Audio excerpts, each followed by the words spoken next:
Bonjour Nicolas. Bonjour Isabelle. Merci d'avoir accepté cette interview. Ça fait plaisir. Il est réciproque d'ores et déjà, je le sais. Alors Nicolas, tu es formateur, tu es consultant et tu es développeur d'une nouvelle approche qui allie marketing et PNL. C'est ça. Bien ça. C'est tout à fait ça. Donc nous allons parler de tout ça. En premier lieu, ce que j'aurais aimé savoir, Nicolas, c'est comment tu as rencontré la PNL, comment est-ce qu'elle s'est invitée dans ta vie et ce qu'elle a changé pour toi. Alors, pas mal de questions. Donc, pour commencer, comment j'ai rencontré la PNL? J'aime bien raconter cette petite histoire, donc c'est une très bonne question. Ça a commencé, c'était à l'âge de 17 ans. Et donc, c'était les soirées entre amis, les fêtes de village. Et je dormais chez les parents d'un ami. Et le matin, donc mon ami, lui, il était à la chambre d'à côté, dans sa chambre, il était en train de dormir. Et moi, j'étais dans la chambre de son frère. Et donc, du coup, j'attendais qu'il se réveille. J'avais un petit bouquin sur le côté, je vois un superbe bouquin avec, tu sais, un peu les vieux bouquins avec les couvertures un peu en cuir, avec les belles écritures. Je regarde ce bouquin, je dis, ouais, super, je commence à le lire.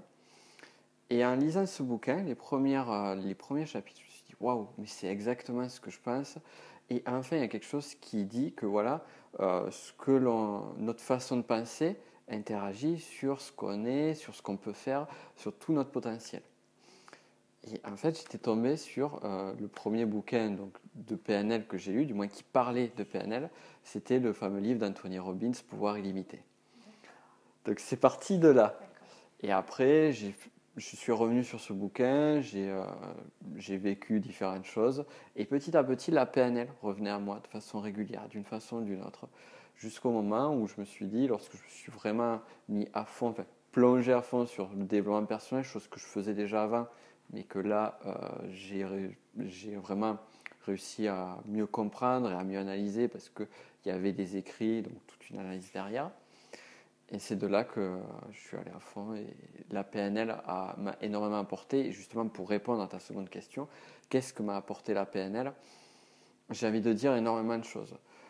Ça m'a apporté sur ma vie personnelle, dans le sens de pouvoir adapter le bon comportement, le bon état d'esprit selon les situations.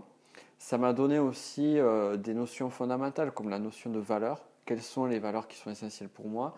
Et maintenant que je les connais, je sais quand je suis aligné à mes valeurs ou quand je ne suis pas aligné, sur comment détruire des croyances, sur ma mission de vie, sur mon activité professionnelle aussi. C'est d'ailleurs pour ça que je suis venu à réadapter la PNL au domaine du marketing, parce que rien que lorsqu'on lance une activité d'entrepreneur, et tu connais bien cette situation-là, c'est pas évident. Et par les outils de la PNL, on peut arriver à trouver vers quoi se diriger soi, vers quoi diriger son entreprise, vers quoi diriger un petit peu son effort, quoi mettre en place pour aller dans ces directions-là, et aussi modéliser les personnes qui ont réussi dans ces thématiques-là et comment reproduire un petit peu ce qu'ils réussissent. Oh bah c'est pas mal. Hein. Ça fait beaucoup de choses. Belle histoire en tout cas, le démarrage. Ça a été une belle rencontre à travers un bouquin comme ça, c'est vraiment chouette. Merci.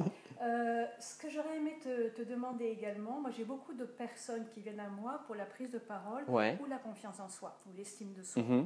Donc, à travers tout ce que tu peux enseigner, ce que tu connais, est-ce que tu aurais des conseils, des propositions à nous faire pour aider justement sur ces thématiques de la prise de parole et de la confiance en soi? Ouais, complètement. Alors, il y a plein de choses, il y aurait plein d'outils que je pourrais utiliser. Comme par exemple, si on pourrait travailler sur les croyances, on pourrait travailler sur différentes choses. Là, comme on est sur le cas de l'interview, on va revenir sur des choses essentielles et qui, moi, sont vraiment des forts leviers en termes de confiance en soi. C'est tout ce qui est lié à l'état émotionnel. Lorsqu'on a une prise de parole, lorsqu'on manque de confiance en soi, c'est généralement qu'on est dans un état émotionnel qui n'est pas le meilleur possible, voire un état émotionnel de stress, un état émotionnel de peur, d'anxiété, de colère aussi vis-à-vis de soi. Donc il y a beaucoup de choses qui se mettent en place. L'idée, c'est que comment on pourrait faire pour changer d'état émotionnel dans des situations comme ça.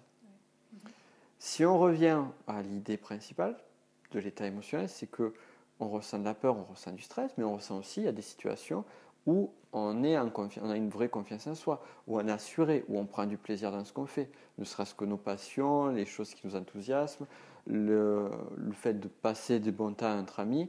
On n'a pas peur, on n'a pas stressé, on ne stresse pas dans des situations comme ça. Donc comment reproduire, et ça c'est vraiment un des postulats en PNL, comment reproduire quelque chose que l'on fait naturellement, que l'on a à nous, à d'autres situations.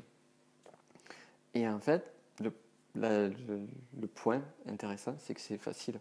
C'est que la plupart des gens n'ont pas conscience que c'est pas si compliqué que ça. Alors, la question c'est comment? Oui, merci Nicolas, j'ai anticipé. C'est que ça paraît bien joli sur le papier, mais comment faire? Si, d'ailleurs, je peux te faire cet exercice-là, demander de réfléchir un moment à un souvenir où tu te sentais bien, où tu étais dans le meilleur de ta forme, tu t'étais bien, tu étais dans un bon état d'esprit, tout sourire, on va dire, dans une grande énergie, un grand dynamisme. Et pour vous qui regardez l'interview, essayez de réfléchir à un moment où vous étiez justement dans cet état d'esprit. Vous étiez vraiment au top de vous-même. Ça peut être pendant des vacances, ça peut être un moment entre amis, ça peut être une réussite professionnelle, personnelle, de revenir sur ce souvenir-là. Et en revenant sur ce souvenir-là, de se rappeler un petit peu ce que l'on voyait, toutes les images qui apparaissaient, tous les sons qui étaient là pendant ce souvenir-là, ce que l'on ressentait physiquement. Comment on était physiquement? Est-ce qu'on était debout? Est-ce qu'on était assis? Est-ce qu'on était au soleil avec le soleil qui nous détend? Vraiment définir concrètement par la vue, par les bruits, par le son, par le comportement, le ressenti kinesthésique. Est-ce qu'on avait chaud? Est-ce qu'on avait froid? Comment on se ressentait? Les odeurs aussi, s'il y avait des odeurs en particulier. Et travailler sur les sens, mais au travers de ce souvenir-là. Et si vous faites l'exercice, ce que l'on se raconte, c'est qu'on revit ce souvenir-là. Et on le revit de façon mentale, mais aussi on le revit au niveau de ses sensations, au niveau de ses émotions. Donc on va chercher visuellement ou mentalement à travers une imagerie un souvenir positif qui a été agréable et qui nous a mis dans un état très agréable. Et en allant chercher ce souvenir, on le revit en fait. Voilà. De nouveau, toutes les sensations ressurgissent en nous. Voilà, c'est un exercice à faire. Ça va peut-être pas forcément, pour certains, ça va venir très rapidement. Pour d'autres, ça demandera peut-être un petit peu plus de temps. Mais à force de travailler sur cette dynamique-là, ça va faire revenir le souvenir. C'est un peu, en fait, le mental arrive à nous faire vivre des émotions sans qu'on soit confronté à ces émotions-là. Par exemple, on regarde un film. Lorsqu'on regarde un film, on sent de la colère, on sent de la tristesse, on sent de l'enthousiasme, on ressent toutes les émotions. Pourtant, c'est qu'un film, c'est qu'une image qui est projetée en face de soi. Le souvenir, c'est exactement la même chose.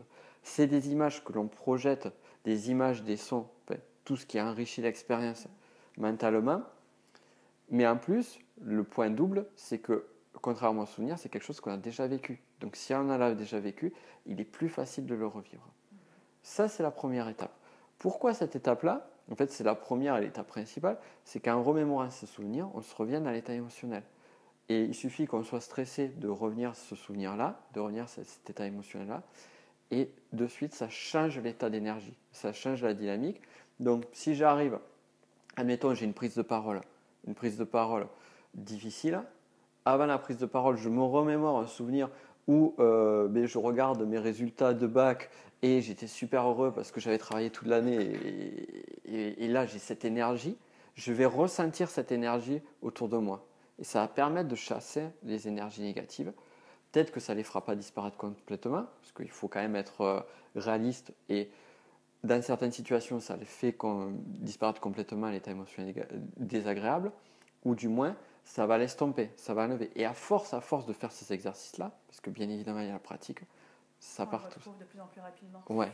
La question que j'avais en t'écoutant, c'est est-ce que ça provoque même un changement au niveau physiologique? Complètement. Il y a un lien en PNL, donc je vais prendre les mots ronflants, on parle d'index de computation. Et c'est quoi? Tu peux répéter, pardon? L'index de computation. D'accord. Parce que je dis un mot ronflant et en plus je le marmonne. Donc c'est Pierre. Donc l'index de computation, c'est quoi? En fait, c'est une interaction entre trois choses. Et si vous réfléchissez à des exemples dans votre vie, vous verrez que cette interaction-là, elle est tout le temps présente. Ces trois choses, c'est quoi? C'est la pensée, l'état émotionnel et le comportement. Je pense que c'est stressant. Donc je vais sentir un état émotionnel de stress. Et si je sens un état émotionnel de stress, je vais peut-être être un petit peu plus recourbé, je vais peut-être parler un petit peu plus doucement. Donc au niveau de mon comportement, ça va jouer. Et il y a une dynamique entre ces trois choses. Si je me mets en énergie, que je commence à bouger comme ça, là au niveau du ton de ma voix, on va ressentir une montée de mon volume de voix. Mais aussi au niveau de mes pensées, ça va jouer. Par exemple, essayez d'être déprimé quand vous faites du sport, quand tu cours, quand tu fais. C'est très difficile. Pourquoi? Parce que comportementalement, on est sur de l'énergie. Donc là aussi, et ça pourrait être une autre clé justement pour travailler sur l'état émotionnel, c'est de se mettre physiquement, comportementalement, dans un état physique qui amène l'émotion désirée. J'ai envie d'être à un bon état émotionnel, me sentir confiant et avoir la niaque. Comment je suis ou comment se comporte physiquement une personne qui est dans le bon état émotionnel? Eh bien, elle va se tenir droit, elle va ouvrir les épaules, elle va être dans une posture beaucoup plus assurée et le comportement va avoir un impact sur l'émotionnel, sur le mental. Donc, finalement, tu viens de me trouver une seconde façon de travailler là-dessus. Merci. Donc là, je comprends tout à fait l'exercice que tu proposes. Ouais. Donc avant une prise de parole, mais même avant, c'est pas uniquement avant de rentrer en scène. Non, bien sûr. Même une semaine avant, quoi que ce soit, c'est ça.